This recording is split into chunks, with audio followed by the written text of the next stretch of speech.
It's Real GM Radio. Katie Heindl is going to join me here in a second to hand out some offseason grades in a way that I don't think has ever been done before. Let's jump in.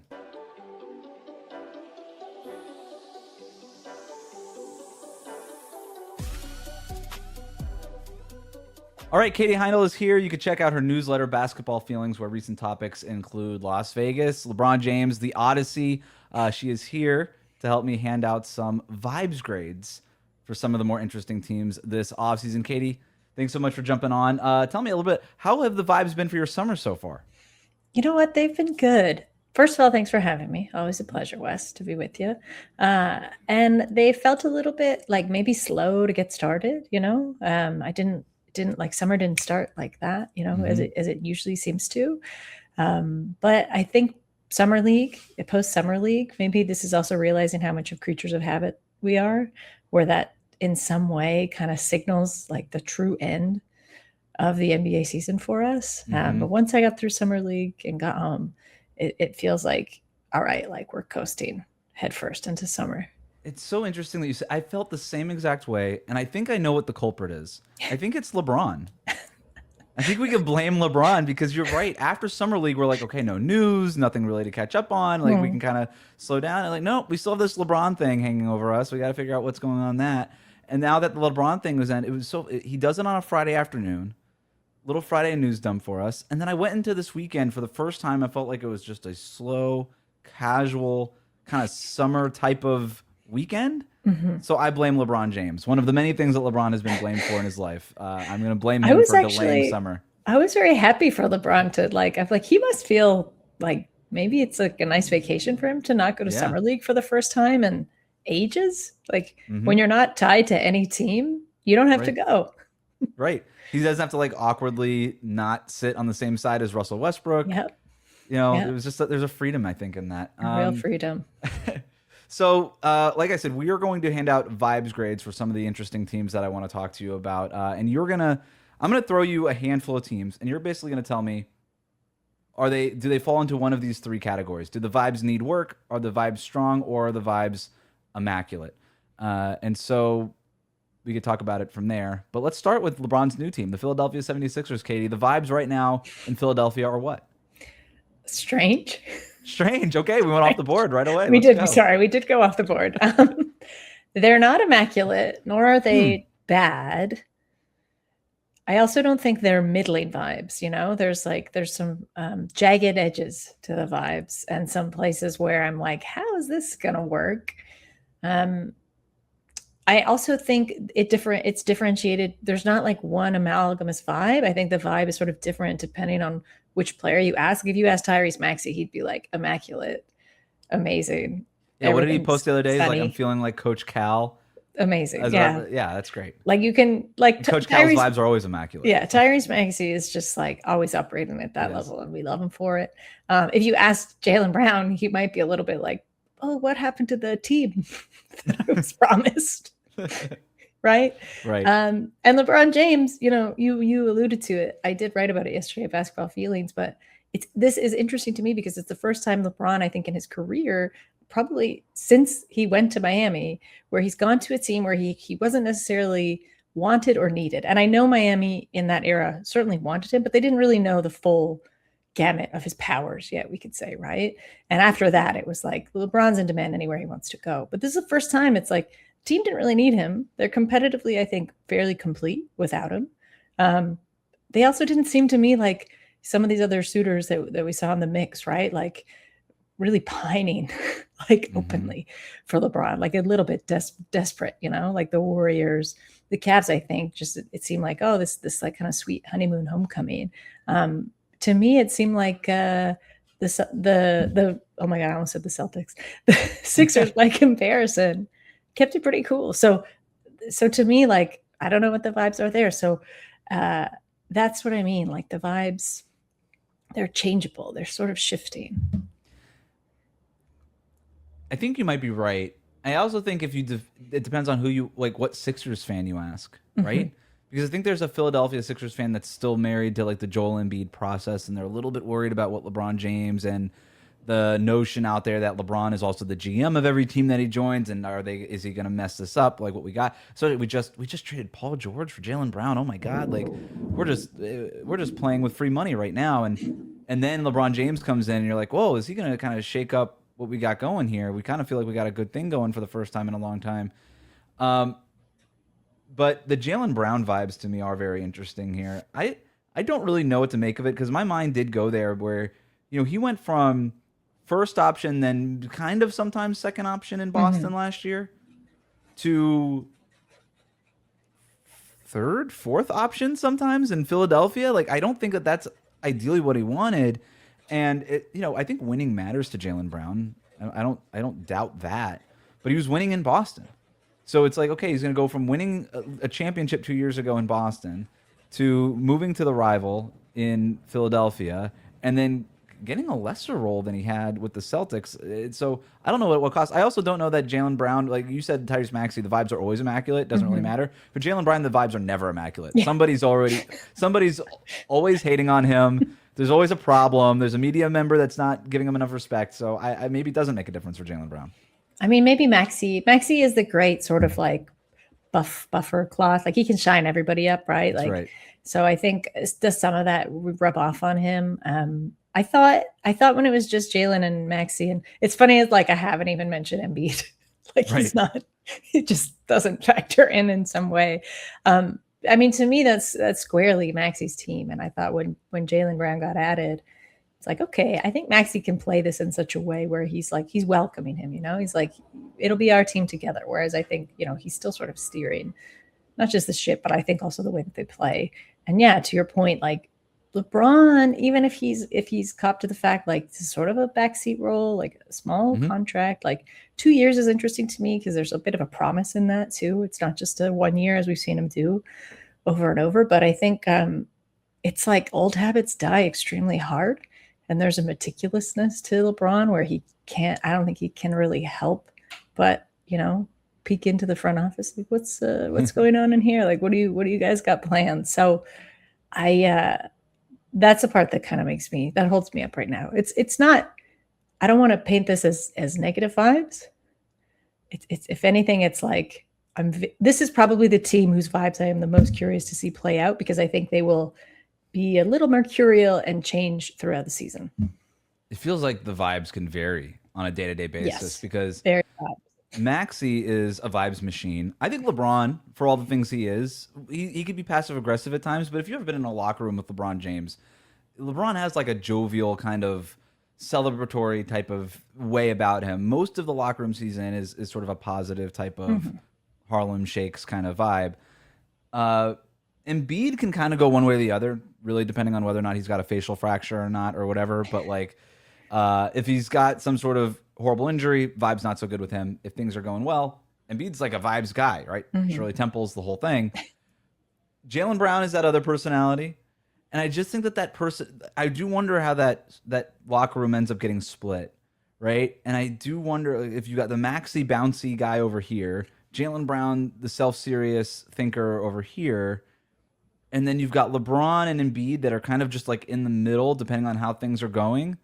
This is going to be a team that if things are going well, I think the vibes are going to be immaculate overall. And if things aren't going very well, I think Tyrese Maxey might just be looking around and be like, why are we all so serious? What's going on? And then you got Nick Nurse, and he's kind of like he's a character in terms of relative to other head coaches in the league. So I don't know. The vibes will be interesting there, and I definitely think that they're worth monitoring within the first couple of weeks of this season. I'm glad you mentioned Nick Nurse because to me, he's almost if he's not a detractor, then I'm just like, what's he bringing? Right. He's like he's not exactly, not that this team needs a full personality plus coach, but there is a little bit of like, I don't know that they can riff with this guy. Right. And he's the guy who wants to riff. I mean, he brings his guitar famously, on the road. Yes. This man straps his guitar to his back. And he's like, all I want to do is riff, and nobody's riffing. All he wants to do is riff, but it's not the kind of riffing that I think they want. Right. So, I mean, this is like, we're intrigued, right? We're intrigued by these vibes. Yeah. Intriguing vibes at the end of the day. Yes. On the flip side of this, the team that most famously did not get LeBron James, who might have been pining after him the most, the Golden State Warriors, where are the vibes with them? They're not great. They're not great. can you say aging? Like, how do vibes age? Just old vibes. Like wine or like vinegar? You know? Hey, the Warriors might not be wine here. This As much as they is would tough. love that. Yes, There's a lot of wine aficionados on that team. there is. I don't know. There's like it seemed like, again, I'll go back to that point I made of like the desperation that I think this team felt in wanting LeBron, because it almost they were almost gaming for this idea of like, maybe we're not going to be like contenders this season, but we'll be a lot of fun. Mhm. And to me, that might have even put LeBron off, because I think there was like almost like a carnival aspect to it, right? Where it's like every night of your potentially last season or second last season, it's just like a Harlem Globetrotters-esque situation. And sometimes it's sad to watch those guys because they are quite old. And like, so are these guys. So I just think they were looking at LeBron as like a potential fix, aesthetics fix, almost like a surface level fix, but it wouldn't, I don't think it would have addressed anything below. And the vibes, let's be honest, like the vibes there have been pretty poor since Draymond Green punched Jordan Poole in the face. Like, to me, that's kind of where this deep fracture happened, which I think that makes a lot of sense why it did. It wasn't addressed properly. You kind of shamed this guy out of town. Mm-hmm. There was really no, like, as much as in the NBA, we can get sort of like acknowledgement of which like we're pretty light on acknowledgement to begin with. But that was one thing where I think it could have gone two ways, and it swerved the bad way. And it's just like, there's a lot of like disparate vibes, you know, Curry, like Steph's over here, Draymond's over here. Jimmy's kind of trying to make it work in the middle, being a bit wacky, you know, and I think the vibes for like the lesser, you know, I don't want to say lesser, but, you know, like the not so big names on that team are good, you know, through and through. But it's a bit like Despo vibes. Yeah. You made that Harlem Globetrotter comparison in your newsletter, and it was so perfect to me because I couldn't quite put my finger on what it felt like. And you were 100% right. And I was like, yes, that's it. I read that. I was like, perfect. Because to me, and I've said this on the show before, but to me, the Warriors never had a ceiling problem. We know what their ceiling is. With Steph and Draymond and Steve Kerr, your ceiling was championship. The problem was always their floor. And at this stage in his career, I don't know that LeBron is a floor raiser, especially not for that particular roster. And I just thought for everything that the Warriors didn't have, I didn't think they needed LeBron.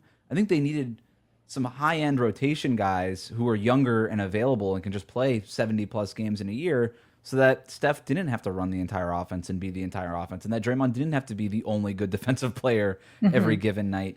And that's where I thought they needed to make some additions to the roster. And instead of doing that, they spent the last few weeks having Draymond Green golf with LeBron James every single day and just hope that turned out to be something. Like they were trying to close out some sort of business deal, right before like a big sale or something, like let's merge right before selling the company or something, like, or before our IPO goes out or whatever it is. Very Silicon Valley. Very Silicon Valley of them, right? You're very on brand. Go Chase Center, way to go.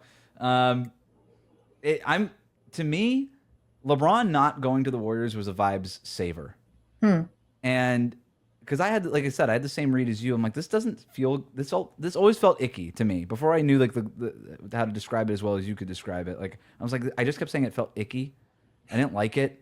Because, and everybody that I would hear people say, well, the most entertaining thing for the fans would be if LeBron goes to Golden State. LeBron and Steph, how much fun would that be? And I'd be like, I think that would be fun for a week. Yeah. And then we would realize how old they looked, and then we would all be really sad about it. Yeah. And so LeBron not going to Golden State, I think actually saved the vibes for not only people in Golden State who would be like, well, that didn't work out the way we thought, but also all NBA fans everywhere. I just think that was going to be the worst case scenario, and I'm glad we didn't get it. Yeah, we forget how mercurial NBA fans are in general, right? And the idea that like this would actually captivate fans for, as you put it, like more than a week probably, right? I don't think it would. There would be like this kind of sideshow element of like, yeah, this traveling circus coming to your town, and you would kind of go, if you could get to the arena, you could go see it once. But after that, I'm not really sure. I mean, the one place that it made sense to me, and I thought maybe in terms of vibes, it sort of clicked, was in chatting with folks who cover the Lakers and are around LeBron a lot more. And this idea of like, how does someone like LeBron James challenge himself? Like when you've basically done everything there is in a career, like and you want to keep playing, where do you go and what does that look like? How do you actually make every day sort of challenging or different or interesting? And that's kind of where I thought, like, all right, he's obviously, there's some appeal of getting to continue what he got with Steph Curry in the Olympics, right? And the two of them kind of doing that. But again, LeBron is pretty shrewd. And I think he understands, like, even from an optics perspective, especially like a brand perspective, what works. And to your point, I'm sure he landed on the same thing of like, this might get tired pretty fast, and it might make him feel more tired. And again, like a little bit like a touring exhibition rather than like a legitimate competitor. There's like no stakes really involved in that. So I think that's another reason why it probably got put aside. But nothing was really answered for this team in the process. Draymond's still a free agent. That's interesting. What's gonna happen there? The vibes for the Boston Celtics are what? You know what? They're not as bad as I think some people are making them out to be. I think Celtics fans are, like, understandably still reeling from this Jaylen Brown situation. As far as like unnecessary trades go, it's definitely up there. Because I also just don't believe that like the relationships deteriorated that quickly that you had to just eject.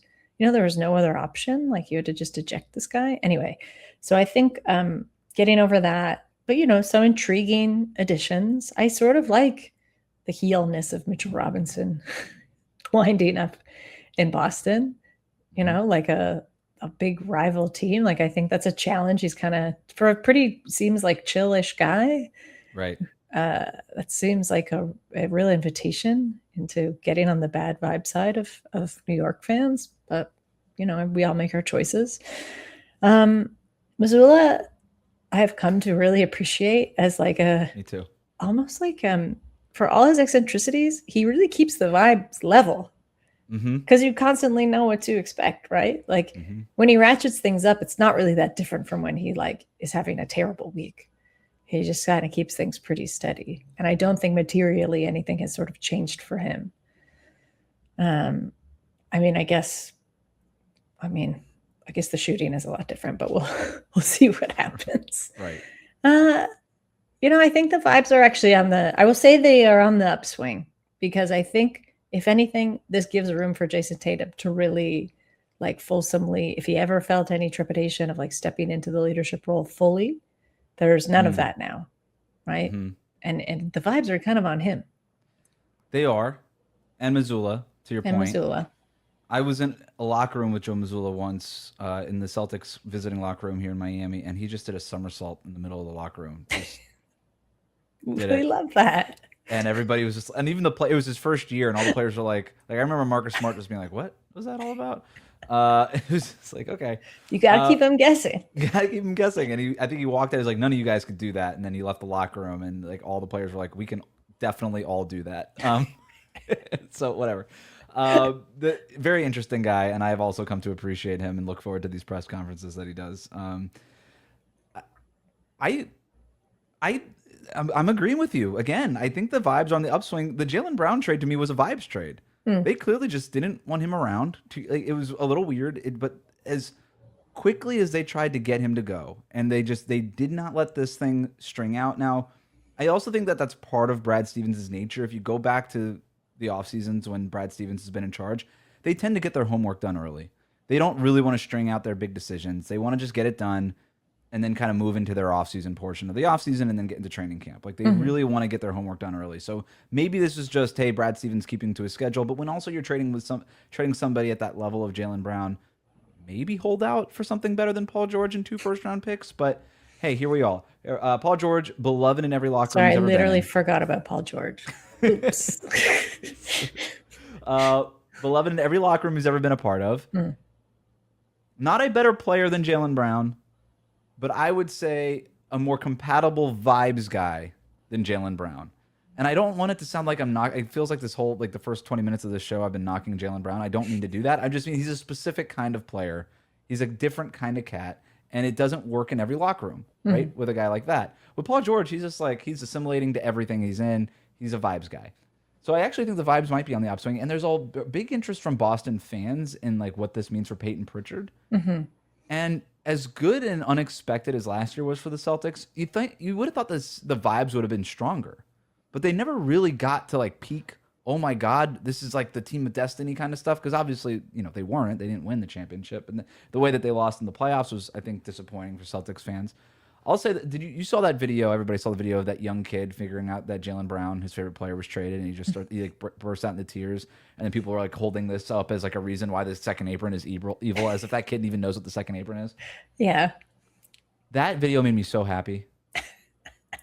And it's not because like I'm like a Celtics hater, which I've been accused of being. That kid just became a sports fan. Yeah. Like those moments where like they pan to like the kid crying in the stands when his favorite team loses or her favorite team loses, and it's just like it feels so bad. I'm like, that brings me so much joy. Because that's when you become a sports fan. Like I cannot wait for my daughter to experience her first like sports heartbreak and just to like be there while she's like crying over something like a Jaylen Brown getting traded or her favorite team losing or whatever it is. I'm like, now it's easy to root for the team that wins. That's not a sports fan. That's just watching a good movie. That doesn't count for anything. But then now that you experience the heartbreak, welcome to being a sports fan. This is we've all had that moment when you're a kid. Like they traded who away? I remember like reading the Miami Herald growing up in the morning, and like the next morning be like, wait, they traded who from the Miami Dolphins? And then just being like heartbroken. But that's why I'm a sports fan, and that's why I do what I do now. So it's like that. Congrats, young Celtics fan, for your heartbreak. It will serve you in the future. You had stakes introduced into your fandom. Yeah, exactly. And Well you realize it doesn't always feel so good. Yeah, no, actually, I don't know if you caught them at Summer League, but actually, the Celtics were one of the vibiest sort of teams I think going. They were having a lot of fun, which to me at times I was like, this seems a bit counter to like the team situation right now. Right. But they were having a good time. The assistants were like hooting and hollering. There's like some big dunks. There were some big, like, it's Summer League, but they were like really leaning into the flashiness of it.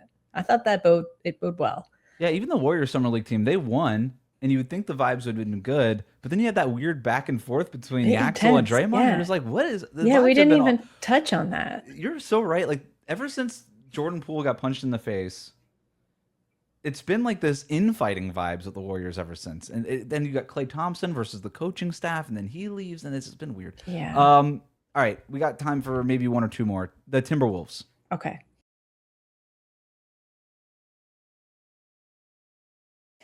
I mean, to me, this is so niche, but like you lose Mike Conley, and I'm a little bit worried. I am a little bit concerned. For the vibes, for sure. Yeah, I am. He's kind of like also on the Celtics now, so importing good vibes. Exactly. To Boston, Oh yeah. All apologies to Mike. I was just like, I knew he's gone, but I like blanked on where he went. That's a bit of a weird fit, but I think him and Missoula is actually going to be very funny.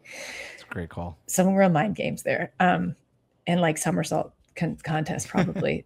But he was sort of like the checkbook balancer almost of vibes, I think, in that locker room. And I had a guest writer write about this, Abby Silva, who writes for a paper in Minnesota, but she touched on just like how ever since, like, not to make this extremely serious, extremely fast, but like ever since the ICE murders in Minneapolis, and how the team didn't really respond in the way that it seemed like what her premise is basically that like they should have responded, but two, also it seemed like the team was going through it the same way the rest of the city was, and things never really recovered. And I think like that was a huge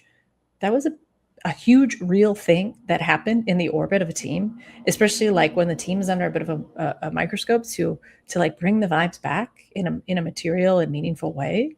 And I think a lot of people felt let down by them. And there's obviously a conversation to be had there of like, what responsibility do we place on athletes to bring material happiness and joy into our lives, right? There has to be a balance. But it did make me think of the way that they closed out the season in that way. And then also, just on the floor, like they were at times sort of sleepwalking through the playoffs, right? Like they kind of have these huge swings where it seemed like a sure thing that they might be the ones coming out of the West. But then again, like then their back would be up against the wall, and there was just like no fight in them whatsoever. And Anthony Edwards has always been pretty mercurial, right? I think he's gotten a lot better at being a self-ballast for that, and being able to kind of pull himself up if he's had a particularly bad night, and not looking so morose, and taking it out on media in the locker room, etc. But there is still an element there, which is like, that is what makes like real star quality athletes so compelling, is sometimes their unpredictability. But like, it's weird when I'm like, is Gobert the most cheerful person or like most vibing, predictable person on that team now? Like, it's I would hope not. yeah, I would hope not too. But the vibes there, to me, a little bit in distress. And then you throw LaMelo into it. Yeah, dude. Like, if we're like unpredictability, right? Like, absolutely, we're talking about like mercurial vibes and sort of unpredictability. I think this has a chance to be so much fun, or the worst time of both of these guys' lives. Chris Finch is not like Joe Mazzulla, where Mazzulla is obviously an X's and O's analytics guy, but he's also a vibes guy in the sense that he's going to kind of move a locker room one way or another emotionally. That does not strike me as Chris Finch's type of deal. Chris Finch is a genius level tactician and making some of the best adjustments we've seen in the playoffs over the last few years. Does not strike me necessarily as the guy who's also going to move the emotions of a locker room. And I almost think that's on purpose. Like, he's like, that's not my job.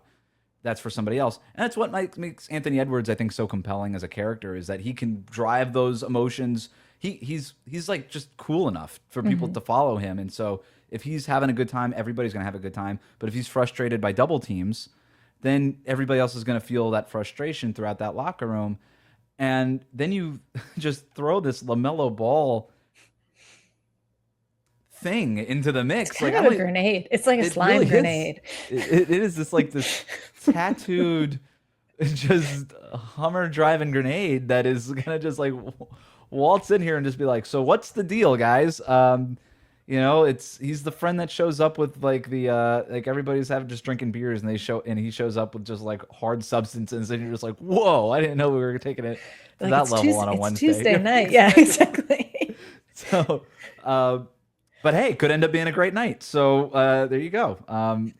The vibes are very difficult to pinpoint in Minnesota. I would say right now they need work. Yeah. But I think it's on those players in that locker room, I guess, is my greater point, to do that work. Because, and specifically on Anthony Edwards and LaMelo Ball, I think their relationship is really going to set the tone for the vibes for the entire season. Because, I've talked with guys like Terrence Shannon and Jalen Clark, some of the younger guys on that roster. They've got a lot of like happy to be here, like in a good way type of vibes.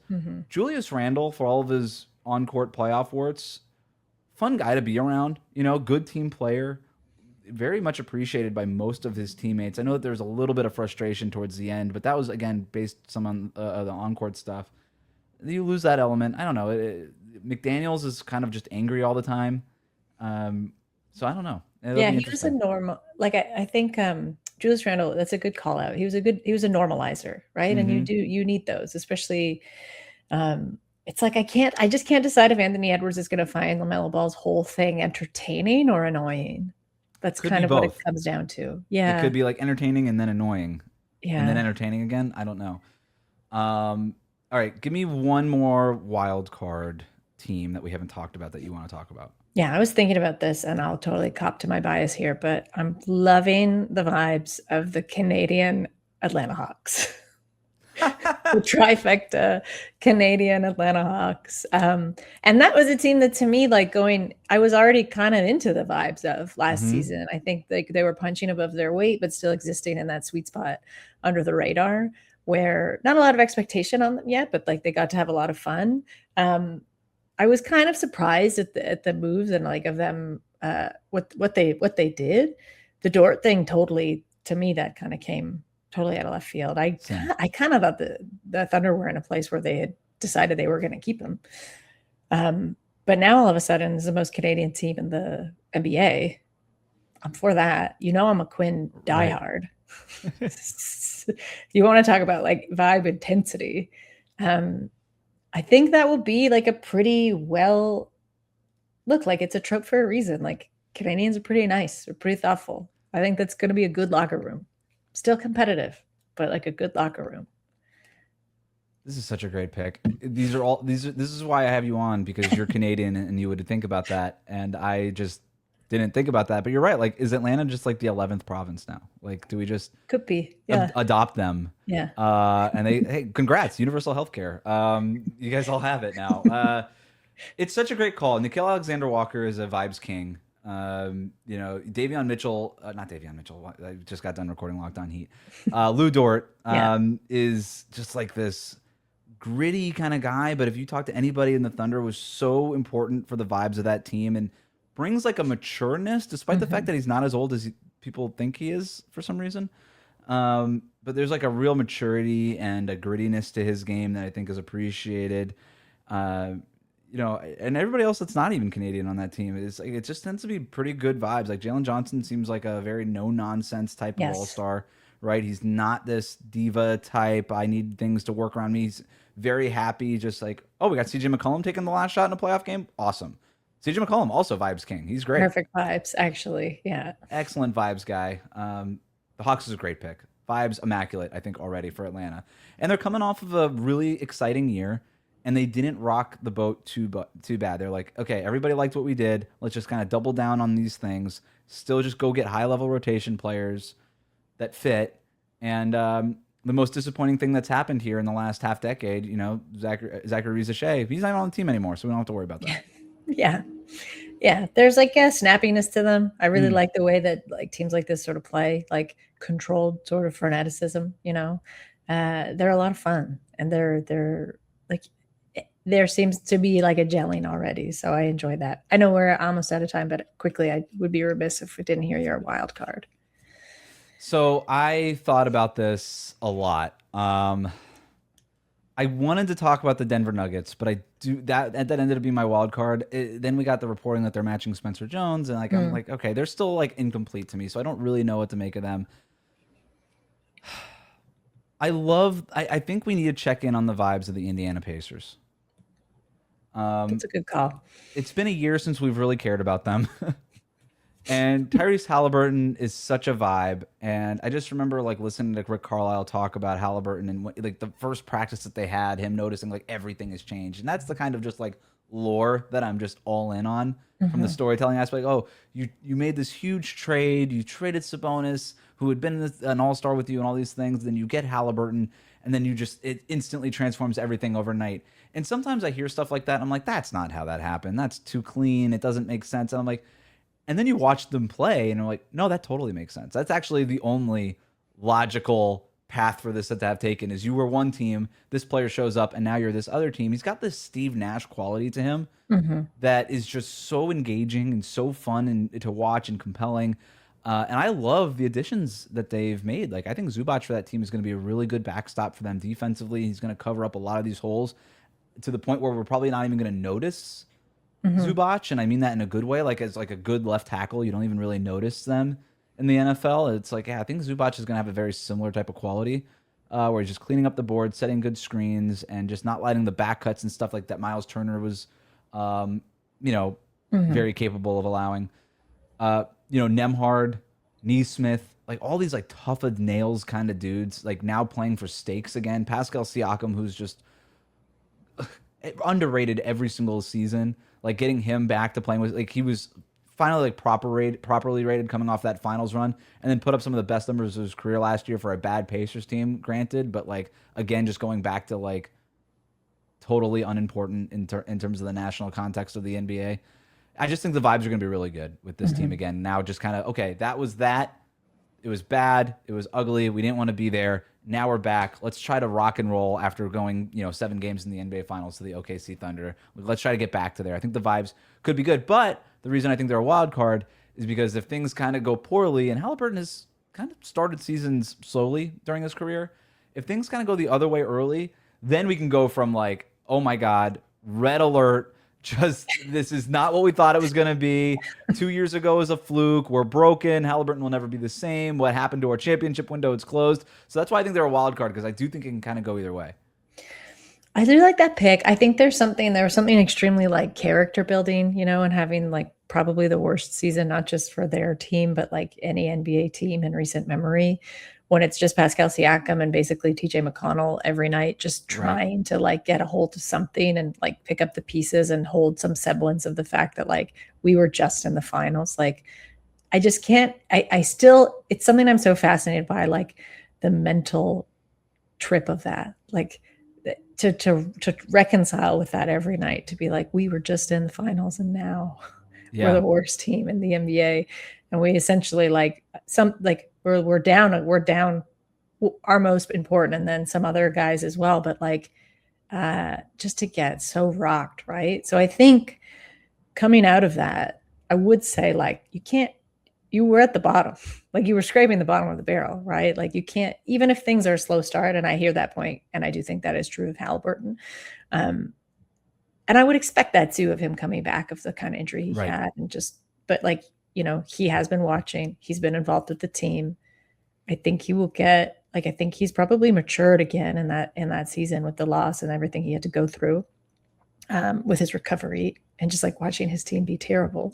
So all those things together to me speak really well of them starting comprehensively. I won't say strong, and I won't say like, blitzing out of the gate, but just like solid and comprehensively, because I think for them that probably feels the most worthwhile way to start the season, and then to see kind of what they have there and what kind of noise they can make. But I think the vibes will be very good for the Pacers. I'm actually like, I feel like this is kind of unanimous. Like, I think everyone is really looking forward to just seeing them compete again. Yeah, and for Haliburton, maybe it goes the other way. Maybe I haven't played so long. I just want to come out of the sprinting right out of the gate, and maybe we see something different from him. I think the closest comparison I've thought about this is the Warriors when Kevin Durant leaves in 2019. Steph breaks his hand in the 5th game of the season the next year. Klay Thompson is already out because of the knee injury in the finals the previous year, and all of a sudden you're just like, okay, like Draymond Green is the only guy left standing. He's kind of running the whole show. It's like there's a whole lot of Eric Pascal happening that one year in Golden State, and it was just weird. And then the second year, Steph comes back, but then Klay tears his ACL again, or the Achilles. I'm sorry, that time during on the day of the NBA draft when they were trying to gear up for the season, and then immediately that takes all the wind out of their sails. But then finally they get healthy. And then that first year, they win the championship. That first year after that 2-year break, they win the championship. So we've seen this before, of like a team being down as bad as you can possibly be, and then come back and get right back to literally where they were before. And for the Pacers, obviously that's the goal here. But that Warriors team obviously had won championships, had a pedigree, and a lot of things that this Pacers team doesn't necessarily have. But so it's not a perfect comparison, but it's the closest one that I could come up with. Pascal's a champ. That's true. Yeah, and I will say, just like getting it for them to like be as close as they were in the finals the season before, like that sticks around in your head, right? Like that, they do have a reference point. It would be one thing if they'd never made it that far. They still were like an early exit playoff team, but they made it as far as they possibly could. And literally could say we were a Haliburton Achilles away from winning the finals. Essentially, right? And even then, like it seemed like they could have pulled some magic out, at moments of that game. So I think that's like a big material difference, the experiential difference. It is. Katie Heindl, Basketball Feelings, thanks so much for jumping on. Thanks so much for having me.